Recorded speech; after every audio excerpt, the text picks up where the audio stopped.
morning. Welcome to day 3, Friday, before the weekend.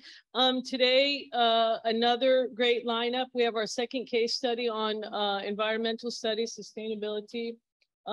Terrific roundtable with research funding organizations, something that interests more and more of us, more and more, how to basically secure grants to be able to afford to do the work, basically.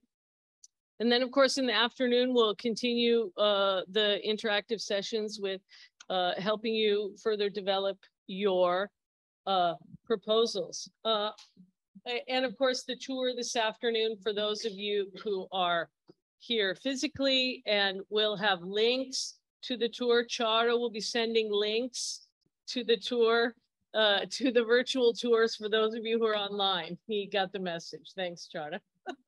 You can put your hand down now.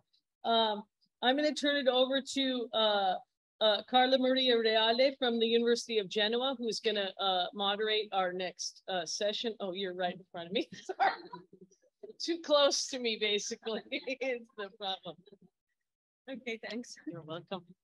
So again, everyone, now we're going to talk about climate changing and feminism and anti-racism with the amazing Professor Jennie Stephens. I'm going just to introduce her very briefly, and then I will give the word to her. So Jennie Stephens is the director of the School of Public Policy and Urban Affairs and the Dean's Professor of Sustainability Science and Policy at Northeastern University in Boston, Massachusetts. She is also the director for Strategic Research Collaboration at Northeastern University Global Resilience Institute. And her research, teaching, and community engagement focus on integrating social justice, feminist, and anti-racist perspectives into climate and energy resilience, but also social and political aspects of the renewable energy transition, reducing reliance on fossil fuels, energy democracy, gender in energy and climate and energy justice. So I will give the stage to her. Thank you very much for being here with us. Thank you. Thank you. It's great to be here. And what I want to do is share a little bit, actually a personal story of how and why I started integrating gender into my own research. And also try to, through some examples, kind of show what happens when we don't integrate gender into research, because that's actually a lot of the problems of the world are because we have not had diversity in the decision-making processes, and we and that's something that I have learned throughout my career is that you know, a lack of diversity and the same old people, usually older, rich men making decisions, is not good for any of us, right? It's not helpful, and we end up with all kinds of problems. So, and again, I'm not trying to be, you know, call out any specific person or kind of people, but I'm just saying there are trends that we all see in the world of how things are, and I'm trying in my own work to disrupt some of those patterns. And I think we all have opportunities to do that. Let's see, how do I move to the next? There we go. Yeah, okay. So as I said, I'm looking forward to meeting those of you who are here in the room. Those of you who are online, please feel free to think of questions. I'm not going to speak the whole hour. I want to leave plenty of time for discussion because I'd like to get to know you and hear what your questions and ideas are. But I also will be around the rest of the day and going on the tour. So hopefully I'll get a chance to meet more of you as well. So I was born, I'm going to give an introduction to me because it's relevant to thinking about my work. And I think we all bring our experiences, our life experience to our work. So, and it's good and it's okay. And it makes a lot of sense to share kind of where you're coming from and why you're interested in whatever fields you're working in. So I was born in Dublin, and my family moved to the United States when I was 8 years old. I was always interested in environment, and I studied environmental science and policy in the 90s. It was one of the first interdisciplinary degrees that did both science and policy because I knew I was interested in both. I then followed a male partner to why I started getting a PhD was because I followed my husband at the time, and got a PhD in environmental science and engineering. Then I came back to the Boston area. I did postdoc research at the interface of science, technology, and energy and policy. Then I was a professor at Clark University, which is very interdisciplinary. And then I taught at University of Vermont, which is north a little bit from Boston. Then I've been at the university I'm at now for 6 years. And because I've been there 6 years, I now have sabbatical for a year, which I'm coming back to Dublin. And that's why I'm here, because I'm part of TU Dublin's Gender X project. So I tell you that also because of substance. I started in science and engineering because kind of a degree made sense there. But when I was in the PhD program, I knew I wanted to do more social work, even though it was very technical. And so then I was able to, and they're opening up a lot of more opportunities in universities to do the interdisciplinary work, which I think some of you are doing. So what I want to very briefly talk about is why diversity is so important, I guess. And one of the reasons that I have found in my own work, because I've been working on climate change. So the problem of, instability in our climate caused mostly by burning fossil fuels. And we know this, the science have been saying this for decades, yet we haven't been able to make the investments to switch to not use fossil fuels. We have the technology. And what I found in my work is more and more people just focus on the technology and the STEM issues associated with it, which are important, but we have neglected the social justice, social innovations of what is needed and the money. How can we make investments in that will move us away from fossil fuels? And I also point out here that this is wealth and income in the United States, this graph, that over the past few decades, it's just gotten worse and worse. The richer are getting richer and everyone else is getting poorer. And this is a trend in countries around the world. And when you have a traditional, masculine, technocratic way of thinking about the problems of the world, and you come up with solutions that are trying to fix it in a technical way, you keep making this worse and worse, and we're not disrupting so that's kind of what I try to do with my work. So I have written quite a bit about climate isolationism, which is this narrow way of thinking about the climate change problem based on domination and control. And it's this technical way of thinking about it. And I say that we need a new way of thinking about it, and we need diverse people to get involved and diverse ideas, and so that we can move out of this narrow way of thinking about it. And this is where this idea of energy democracy comes in, and it's about distributing power, literally and figuratively. So chapter 1 of this book I wrote. So I wrote a book right before the pandemic called Diversifying Power, why we need anti-racist feminist leadership on climate and energy.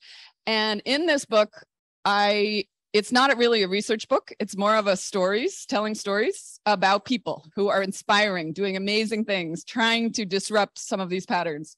Chapter 1 of the book is called Growing the Squad. And the squad in the United States refers to these 4 junior congresswomen who are all women of color who came on the national stage just a few years ago.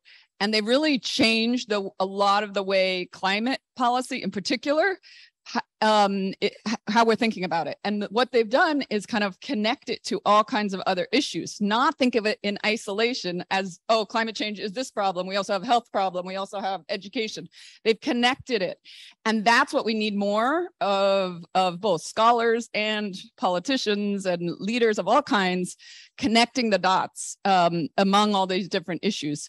And so the kind of leadership I call decolonial, anti-racist, feminist leadership, that kind of leadership is based on collaboration, inclusivity, participation, like what we were hearing about yesterday with different research methods, participation, distributing wealth and power, like rather than concentrating it, because traditional ways of thinking actually concentrate wealth and power, which isn't serving us. And reducing inequities and disparities by centering social justice and what people need at the forefront. So, wrong way.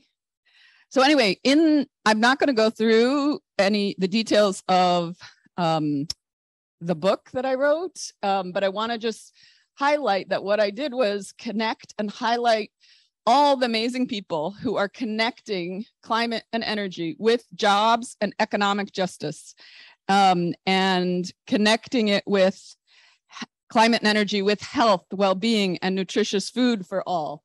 And then there are a whole bunch of people, amazing leaders, who are connecting climate energy with transportation issues and housing issues. So what I have come to think about, and I encourage all of you in your work and in your lives to think about, is thinking about power dynamics. That's basically what it's about, right? Who has power? Who doesn't have power? Who's being excluded? Who's being included? How are decisions being made? And if you embrace kind of these words, decolonial, anti-racist, feminist, really are just about acknowledging the systemic processes and policies and practices that give advantage to some and disadvantage others. And these are long-standing. There's so many in so many different domains and different scales. But if you acknowledge that, and we all can get on board with trying to disrupt those policies, practices, and principles that are perpetuating inequities and disparities, then we have opportunities to do things differently. So I'm going to just go through one specific research example, and then I'd love to open it up for questions and ideas with all of you. So one of the things, some work I did. Okay, so going back to my trajectory, my career trajectory, I did science and engineering. I never really thought about gender. I thought, everyone has a level playing field and you can do whatever, study whatever you want, and people are researching interesting things. And I didn't think about gender. I was aware there were only 2 women in my PhD cohort out of 10. My advisor was a woman, which was helpful. And so I could see her kind of fighting against the systems quite a bit, but I didn't think about it that much. Then I started, when I was a professor and I was doing research on energy, I would go to conferences, and at these energy conferences, literally, there'd be hundreds of people, and we could see like the 10 women, right, in the whole room, and we'd have lunch together. And I actually have met some of my best collaborators and friends from some of these conferences, where you just see people who you can connect with on a very basic level. And so I became very aware that the energy space in particular, but so many sectors, right? So many areas was male dominated. And this is what we call a manel. It's a panel with all men. And, there is increased attention to gender, right? So there are fewer and fewer manels. Like in some circles, it's not acceptable to have a whole panel at a conference that's all men. Like sometimes some organizations, some fields say, no, we know we have to have diversity. So we have to find some women or some other people who are not identify as men to be on the panel. So, and we also know that research that diversity strengthens organizations, communities, sectors, and it encourages innovation. So it was in, let's see, in about not only recently that I started actually doing research on gender, maybe 2016, 2017, I collaborated with a colleague who did quite a lot about women in climate and energy. And we wrote a paper about diversifying the energy workforce. So what we showed in this paper is that there are multiple reasons why you might want to diversify who's working on energy. And this, you could do the same kind of analysis for any field, right? Almost. And so I'm just very quickly going to say what the reasons are. Reason number one is more diversity brings promotes sustainability in different ways, because different people, based on our experiences and our how we self-identify as gender, bring different care, I guess, toward environmental issues. And there's research showing that. So when you have more diversity in gender, then you have also more diversity in how people think about the environment. So that's one reason. Another reason is when you have more diversity in a sector, we know that people will engage differently. When you go to work, you actually bring what you learn at work back to your family, back to your community, back to your organizations that you volunteer or whatever. So when you have more diverse people working in energy, including more women, more other kinds of diversity as well, you basically help distribute those ideas about energy, and people pay more attention to energy in different ways, different communities. Another way that's really important has to do with very practical things. In the United States, in the summers, it can get hot in some places, and they had an algorithm just saying what to set the air conditioning temperature to, and it is almost always way too cold for most people. Like they do these big office buildings and they put the air conditioning really low because it's based on assumptions from like the 70s or something, when it was mostly men in these office buildings and most of them are wearing suits, you know? So this temperature is set way, way low. And we know metabolically, women on average tend to be colder. So an optimal temperature on average is a little bit higher.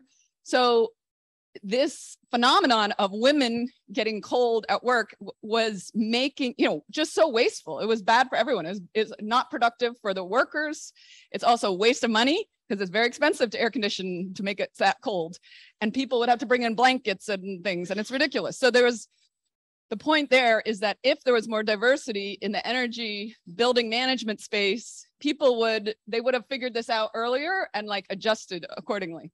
And this is an amazing book about data bias in a world designed for men. And there's all kinds of things, like including like the seatbelts in cars, all kinds of things that are designed for an average male body around the world, and all kinds of things and things we do all the time that actually make it unsafe for people who are not the average male body.